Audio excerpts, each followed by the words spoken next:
ಆತ್ಮೀಯ H16 news ಅರ್ಥಾತ್ ಸೀತಾರಾಮ್ ನ್ಯೂಸದ ವೀಕ್ಷಕರೇ, ನಾನು ನಿಮ್ಮವ ಎಂ ಆಯುಧ ಮಲ್ಲಪ್ಪ ಜೊತೆಯವರು. ತಾವು ಈಗ ಸುದ್ದಿಗಳ ಲೋಕಕ್ಕೆ ಎಂಟ್ರಿ ಹೊಡಿತಾ ಇದ್ದೀರಿ.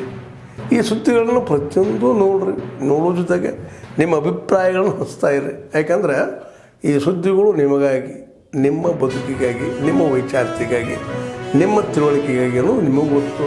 ಜೊತೆಗೆ ನಮಗೂ ನಿಮ್ಮೊಂದಿಗೆ ಇದೊಂದು ಮಾತಾಡುವಂಥ ಜೊತೆಗೆ ಸುದ್ದಿಗಳನ್ನು ಬಿಡುವಂಥ ಕೆಲಸ. ಈ ಕೆಲಸದಲ್ಲಿ ನಾವು ನಿಮ್ಮೊಂದಿಗಿದ್ದೀವಿ ಅಂತ ಹೇಳ್ತಾ ನೋಡ್ತಾ ಇರಿ ಸುದ್ದಿಗಳನ್ನು. आप इस दृष्टिकोण को ध्यान में रख करके भारत की अर्थव्यवस्था को मजबूती देने में अपना योगदान दें. आप और हम सब सुनते हैं, भारत सोने की चिड़िया था, भारत विश्व गुरु था. भारत को फिर से सोने की चिड़िया बनाने और विश्व गुरु बनाने में आप अपना योगदान दें. इस प्रकार का मेरा आपसे अनुरोध है. उन्नत भारत, विकसित भारत सपना अब पूरा होने जा रहा है और इस परिवर्तन में आप युवाओं की भूमिका महत्वपूर्ण है. में when I was studying, मेरे को जॉब मिला लंदन में आर्थर एंडरसन में. It was one of the global topmost accounting firms in the world. In their tax department मेरे को मिला, लेकिन नहीं, मेरे को वापस आना पड़ा. I always wanted to work in my country.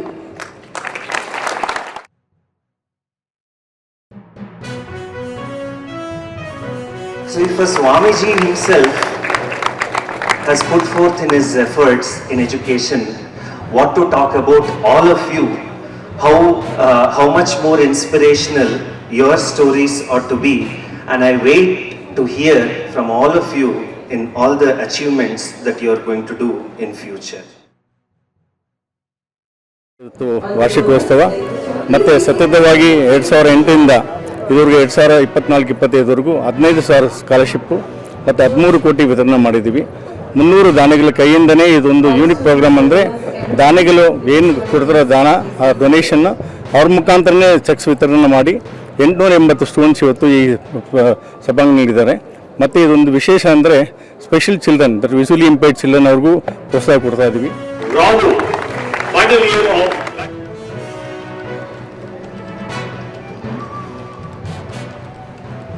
Saraswati Swami ji,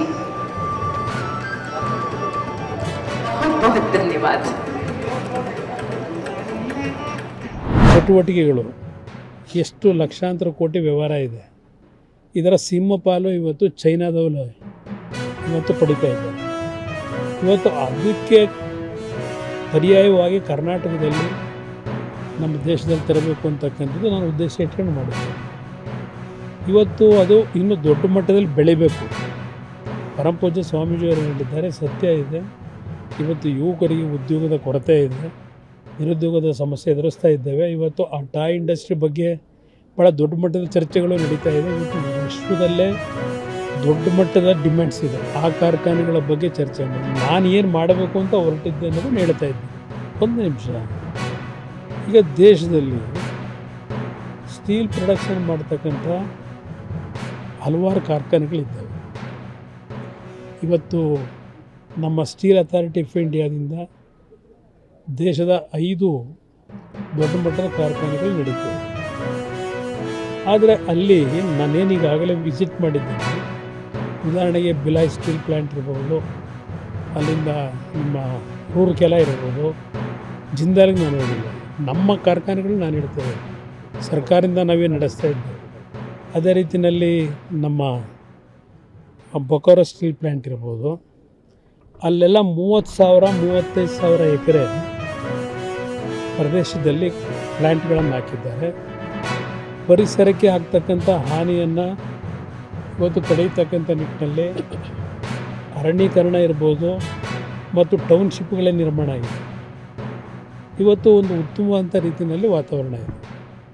ಅದಕ್ಕೆ ಪೂರಕವಾದಂಥ ರೀತಿಯಲ್ಲಿ ಸರ್ಕಾರ ತೀರ್ಮಾನ, ಯಾವುದೇ ಒಂದು ಕಾರ್ಖಾನೆಗಳನ್ನು ತರಬೇಕಾದ್ರೆ ಪರಿಸರಕ್ಕೆ ಹಾನಿ ಆಗದೇ ಇರತಕ್ಕಂಥ ರೀತಿಯಲ್ಲಿ ಇವತ್ತು ಸರ್ಕಾರ ಕ್ರಮ ತೆಗೆದುಕೊಳ್ಳಬೇಕು. ಉದ್ಘಾಟನೆ ಕಾರ್ಯ ನಮ್ಮ ಉಸ್ತುವಾರಿ ಸಚಿವರ ಮಾನ್ಯ ಕೃಷಿ ನಿರ್ವಹಣಾಧಿಕಾರಿಯವರ ಮಾರ್ಗದರ್ಶನದಲ್ಲಿ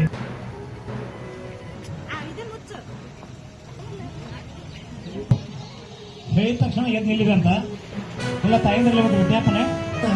ಸರಸವಿ ಜನನ ವೀರಸವಿ ಮರಣ ಪ್ರಸಿದ್ಧವಾಗಿರ್ತಕ್ಕಂಥ ಭಕ್ತಿ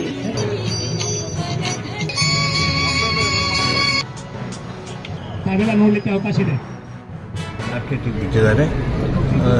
ಈ ಗ್ರಾಮೀಣ ಭಾಗದೊಳಗೆ ಈ ರೀತಿಯಾಗಿರ್ತಕ್ಕಂಥ ಎಂಟರ್ಪ್ರಿನರ್ಶಿಪ್ ಬಂದರೆ ನಿಜವಾಗಿಯೂ ನಮ್ಮ ಗ್ರಾಮೀಣ ವ್ಯವಸ್ಥೆಯೊಳಗೆ ಉತ್ತಮ ಮಾರುಕಟ್ಟೆ ಸೃಷ್ಟಿಯಾಗುತ್ತೆ.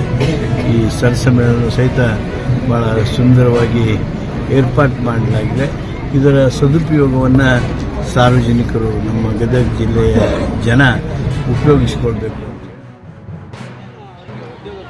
ಅವರಿಗೆ ನಾವು ವಿವಿಧ ಸೀರೆ ಮಾರೋದಾಗಲಿ ಮತ್ತು ಬೇರೆ ಬೇರೆ ಚಕ್ಕಿ ಜೀವನೋಪಾಯಕ್ಕೆ ಬೇಕಾಗ್ತಕ್ಕಂಥ ಸೀರೆ ಇನ್ನಿತರ ಚಿಕ್ಕಿ ಏನು ರೊಟ್ಟಿ ಮತ್ತು ಖಾರದ ಪುಡಿ ಆ ರೀತಿ ಜೀವನೋಪಾಯಕ್ಕೆ ಬೇಕಾಗ್ತಕ್ಕಂಥ ಸಲಕರಣೆಗಳನ್ನು ಮಾಡ್ತೀವಿ. ಬಟ್ಟೆ ವ್ಯಾಪಾರ ಮಾಡ್ತೇವೆ ರೀ, ಬಟ್ಟೆ ನೇಯ್ತೇವೆ ರೀ. ಫಸ್ಟಿಗೆ ನೇಯ್ದು ಮಾರಾಟ ಮಾಡ್ತೇವೆ ರೀ ಅವನ್ನ. ನಾವು ಇದು ಸಿಗ್ಲಿ ಕಾಟನ್ ಸೀರೆ ನೇಯ್ತೇವೆ ರೀ, ಜಕಾರ್ಡ್ ನೇಯ್ತೇವೆ ರೀ. ಈಗ ಸಾದಾ ಪ್ಲೇನ್ ಬಂದೈತೆ ರೀ, ಈಗ ಅದನ್ನು ನೇಯ್ತೇವೆ ರೀ. ಒಟ್ಟಾರೆ ಒಂದು 7 ಲಕ್ಷದ ವ್ಯವಹಾರ ಐತ್ರಿ ನಮಗೆ. ನಾವು ಸಾಲ ತೊಗೊಂಡು ನಾವು ಮನೆ ಇದು ಬಂಡವಾಳಕ್ಕೆ ಆಮೇಲೆ ನಮ್ಮ ಉದ್ಯೋಗಕ್ಕೆ ಇದು ಮಾಡ್ತೇವೆ ರೀ. ನಾವು ಹೊಟ್ಟೆ ಜೀವನ ನಡೆಸಿ ಮತ್ತು ಹೆಚ್ಚಿಗೆ ಉಳಿತೈತೆ ರೀ. ಮಕ್ಕಳ ವಿದ್ಯಾಭ್ಯಾಸಕ್ಕೆ ಅದೆಲ್ಲ ಇಂಪ್ರೂವ್ ಆಗೈತೆ ರೀ ನಮ್ಮ ಮನೆ. 7,600 ಸ್ವಸಹಾಯ ಸಂಘಗಳನ್ನು ರಚನೆಯನ್ನು ಮಾಡಿದ್ದು, ಅದರಲ್ಲಿ 76,000ಕ್ಕೂ ಹೆಚ್ಚಿನ ಮಹಿಳೆಯರು ಸ್ವಸಹಾಯ ಸಂಘದಲ್ಲಿ ಕಾರ್ಯವನ್ನು ನಿರ್ವಹಿಸ್ತಾ ಇದ್ದಾರೆ.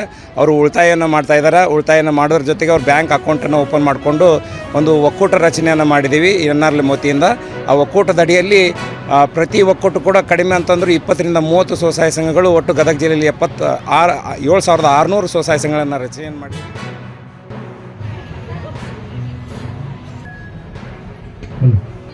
ಅವರು ಕೇಳಿರ್ತಕ್ಕಂಥ ಎಲ್ಲ ಐಟಮ್ಗಳನ್ನು ಸವಿಸ್ತಾರವಾಗಿ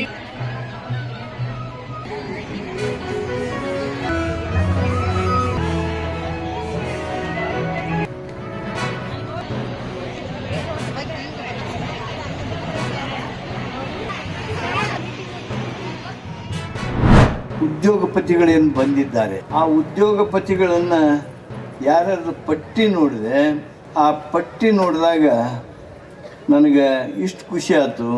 ಐಫೋನ್ ಮ್ಯಾನುಫ್ಯಾಕ್ಚರ್ ಮಾಡುವವರು, ಹೋಂಡಾದವರು, ಟಾಟಾದವರು, ಒಂದು ಹೆಸರು ಹೇಳ, 2 ಹೆಸರು ಹೇಳ, ಇಂಥ ಪ್ರಖ್ಯಾತಿ ಹೊಂದಿರತಕ್ಕಂಥ ಕೈಗಾರಿಕಾ ಉದ್ಯಮಿಗಳು ಇವತ್ತು ಗದಗನ್ನು ಗುರುತಿಸಿ, ಗದಗ ಜನರ ನೈಪುಣ್ಯತೆಯನ್ನು ಗುರುತಿಸಿ ಇವತ್ತು ನಮ್ಮ ಮಧ್ಯದಲ್ಲಿ ಬಂದಿದ್ದಾರೆ. ಈ ಉದ್ಯೋಗ ಮೇಳದೊಳಗೆ ಯಾರು ಒಂದೊಂದು ಉದ್ಯೋಗ ಕೊಡ್ತೀರಿ ಉದ್ಯೋಗಪತಿಗಳು, ಅವರೆಲ್ಲರೂ ನಮ್ಮ ಗದಗ ಜಿಲ್ಲೆಗೆ ಸಹಾಯ ಮಾಡಿರಿ ಅಂತ ಹೇಳಿ ನಾನು ತಿಳ್ಕೊಂಡು. ಮೊದಲನೇ ದಿನದ ಉದ್ಯೋಗ ಮೇಳದಲ್ಲಿತ್ತು ಅಂದರೆ 2,700 ಜನ ಇಲ್ಲಿ ಬಂದಿದ್ದಾರೆ ಉದ್ಯೋಗ ಆಕಾಂಕ್ಷಿಗಳು. ಅದರೊಳಗೆ 500 ಜನಕ್ಕೆ ಆಫರ್ ಲೆಟರ್ಸ್ ನಿನ್ನೆ ಕೊಟ್ಟಾಗಿದೆ. ಇನ್ನು 660 ಜನ ಮಕ್ಕಳಿಗೆ ಅವರಿಗೆ ಸೆಲೆಕ್ಟೆಡ್ ಅಂತ ಲಿಸ್ಟ್ ಕೊಟ್ಟಿದೆ. ಮುಂದಿನ ಕಂಪ್ನಿಗಳಲ್ಲೇ ಮುಂದಿನ ಟೆಸ್ಟ್ಗಳು ಮಾಡಿ ಅವರಿಗೆ ಉದ್ಯೋಗ ಕೊಡೋಕ್ಕೆ ಅವಕಾಶ ಆಗುತ್ತೆ. 2ನೇ ದಿನವೂ ಬೆಳಗ್ಗೆ 10 ಗಂಟೆ ಹೊತ್ತಿಗೆ ಒಂದು 250 ಜನ ಹುಡುಗರು ಹಾಲ್ ಒಳಗೆ ಬಂದಿದ್ದಾರೆ. So it is a good successful. ನಾ ಇಲ್ಲಿ ಜಾಬ್ ಹುಡುಕತ್ತಿದ್ದೆ ಮತ್ತು ಇಲ್ಲಿ ಉದ್ಯೋಗ ಇದ್ರೊಳಗೆ ಬಂದೆ. ಅಲ್ಲಿ ಒಂದು ಕಂಪ್ನಿ ಇತ್ತು HCL, ಅಲ್ಲಿ ಸೆಲೆಕ್ಟ್ ಆಗಿತ್ತು. ಇಲ್ಲೆಲ್ಲ ವ್ಯವಸ್ಥೆ ಎಲ್ಲ ಚಲೋ ಆಗಿತ್ತು. ನಾ ಮತ್ತು ಅವ್ರು ಕಾಲ್ ಮಾಡಿ ಕರೆದ್ರು, ಮತ್ತು ಇಲ್ಲಿ ಪಾರ್ಟಿಸಿಪೇಟ್ ಮಾಡಿ ನಾ ಇಲ್ಲಿ ಬಂದೇನಿ. ಅವರು ಸೆಲೆಕ್ಟ್ ಮಾಡಿ.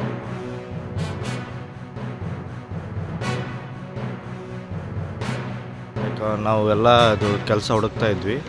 ಆಮೇಲೆ ನಮ್ಮ ಗದಗ ನಮ್ಮ ಸರಿಂದ HK ಪಾಟೀಲ್ ಸಾಹೇಬರಿಂದ ಒಂದು ಜಾಬ್ ಮೇಳ ಓಪನ್ ಆಗಿ ಇಲ್ಲೇ ನಂಗೆ ಜಾಬ್ ಸಿಕ್ಕಿದೆ. ಮತ್ತು ನನಗೆ ಚಲೋ ಕಂಪ್ನಿಯಲ್ಲಿ ಆಫರ್ ಸಿಕ್ಕಿದೆ. ಫಾಕ್ಸನ್ ಅಂತ ಕಂಪ್ನಿ, ಸಾಫ್ಟ್ವೇರ್ ಕಂಪ್ನಿಯಲ್ಲಿ ನನಗೆ ಇವಾಗ ಇದು ಸೆಲೆಕ್ಟ್ ಆಗಿ ನನಗೆ ಇಂಟರ್ವ್ಯೂ ತೊಗೊಂಡು ಇವಾಗ ಜಾಬ್ ಸಿಕ್ಕಿದೆ. ಫಸ್ಟು ಕರ್ನಾಟಕ ಡಿಸ್ಟ್ರಿಕ್ಸಲ್ಲಿ ಯಾವುದಾದಿದೆ ಎಲ್ಲ ಡಿಸ್ಟ್ರಿಕ್ಸ್ಗೂ ಬಂದ್ಬಿಟ್ಟು ನಾವು ವಿಸಿಟ್ ಮಾಡಿ ನಾವು ಇಲ್ಲೇ ಆಫರ್ ಲೆಟರ್ಸ್ ಕೊಟ್ಟು ಇಲ್ಲೇ ಸೆಲೆಕ್ಟ್ ಮಾಡಿ ಇಲ್ಲಿಂದ ಕರ್ಕೊಂಡು ಹೋಗ್ತಾಯಿದ್ವಿ ಕ್ಯಾಂಡಿಡೇಟ್ಸ್ಗಳು. ಓಕೆನಾ? ಸೊ ಇವರಿಗೆಲ್ಲ ಒಂದು ಗ್ರೇಟ್ ಆಪರ್ಚುನಿಟಿ ಇರುತ್ತೆ. ಮುಂದಕ್ಕೆ ಫ್ಯೂಚರಲ್ಲಿ ಅವ್ರ ಕೆರಿಯರ್ ಬಿಲ್ಡ್ ಮಾಡ್ಕೊಳೋದಕ್ಕೆ ತುಂಬ ಆಪರ್ಚುನಿಟಿ ಇದೆ. ಯಾಕಂದರೆ ಕಂಪ್ನಿ ಇದು ಬಂದು ಫ್ಯಾಕ್ಟ್ರಿ ಮ್ಯಾನುಫ್ಯಾಕ್ಚರಿಂಗಲ್ಲಿ ತುಂಬ ದೊಡ್ಡ ಆರ್ಗನೈಸೇಷನ್. ತೈವಾನಿಂದ ಬಂದು ನಮ್ಮ ಕರ್ನಾಟಕದಲ್ಲಿ ಫಸ್ಟ್ ಟೈಮ್ ಒಂದು ದೊಡ್ಡ ಫ್ಯಾಕ್ಟ್ರಿ ಆರ್ಗನೈಸೇಷನ್ ಸ್ಟಾರ್ಟ್ ಮಾಡಿದ್ದಾರೆ. ಮಾರ್ಚ್ 1ರಂದು ಉದ್ಯೋಗ ಮೇಳದಲ್ಲಿ ಒಟ್ಟು ಆಫ್ಲೈನಲ್ಲಿ 1980 ವಿದ್ಯಾರ್ಥಿಗಳು ರಿಜಿಸ್ಟರ್ ಆಗಿದ್ದಾರೆ. ಆನ್ಲೈನಲ್ಲಿ ಬಂದಂಥ ವಿದ್ಯಾರ್ಥಿಗಳಲ್ಲಿ 1002 ವಿದ್ಯಾರ್ಥಿಗಳು ರಿಜಿಸ್ಟರ್ ಆಗಿದ್ದಾರೆ. ಒಟ್ಟು 2940 ವಿದ್ಯಾರ್ಥಿಗಳು ನಿನ್ನೆ ಬಂದು ಸಂದರ್ಶನ ನೀಡಿದ್ದಾರೆ. ಅದರಲ್ಲಿ 536 ವಿದ್ಯಾರ್ಥಿಗಳು ಈಗಾಗಲೇ ಸೆಲೆಕ್ಟೆಡ್ ಅಂತ ಕೊಟ್ಟಿದ್ದಾರೆ. 64 ಕಂಪ್ನಿಗಳು ಇಲ್ಲಿ ಬಂದು ನಿನ್ನೆ ಸಂದರ್ಶನ ಮಾಡಿದ್ದಾರೆ. ಆದ್ಮೇಲೆ ಎಲ್ಲ ಸುದ್ದಿಗಳನ್ನು ನೋಡಿದ್ರಲ್ಲ, ಏನು ಅನಿಸ್ತು ನಿಮಗೆ? ಇದರಲ್ಲೇ ನಿಮ್ಗೆ ಲೈಕ್ ಆಗಿರ್ಬೋದು, ಡಿಸ್ಲೈಕು ಆಗಿರ್ಬೋದು, ಕಾಮೆಂಟ್ ಬೇಡಪ್ಪ ಅಂತೂ ಅನಿಸಿರ್ಬೋದು, ಕಾಮೆಂಟ್ ಮಾಡಬೇಕಪ್ಪ ಅನಿಸಿರ್ಬೋದು, ಶೇರ್ ಮಾಡಬಾರ್ದಪ್ಪ ಅನಿಸಿರ್ಬೋದು, ಅದು ಮಾಡಬೇಕು ಅನಿಸಿರ್ಬೋದು.